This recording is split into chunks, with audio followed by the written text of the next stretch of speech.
Kwa majina naitwa Grace Alois Chitongo, napatikana kata ya Kikunde, wilaya ya Kilindi. Mimi ni mjasiriamali, natokea kwenye kikundi cha Wasakatonge kilichopo kata ya Kikunde, wilaya ya Kilindi. Lakini katika kikundi chetu kila mtu anajitegemea kwenye kuzalisha bidhaa zake. Kwa mfano mimi nazalisha bidhaa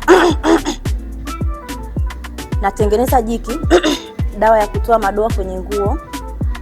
Jiki hii pia inaua bakteria chooni. Lakini pia jiki hii inatoa harufu kwenye makaro ya chooni.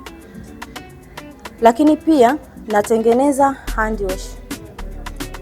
Hand wash hizi zinatengenezwa na bidhaa asilia. Kwa mfano naweza nikatumia aloe vera ambayo inaondoa wadudu kwenye ngozi. Naweza sabuni za maji ambazo ni multipurpose.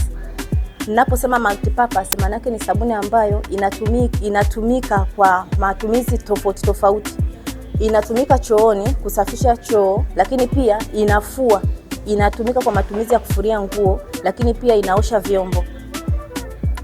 Bidhaa nyingine nazalisha shampoo.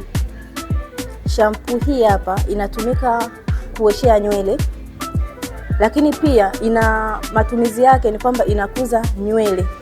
Mimi ni mjasiriamali ambaye ni mnufaika wa mkopo wa mama yetu Rais Samia Suluhu Hassan.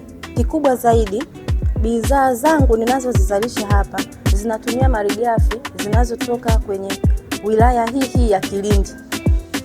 Karibuni sana kwa matumizi ya bidhaa zangu. Napatikana Kikunde, karibu na ofisi ya madini. Karibuni.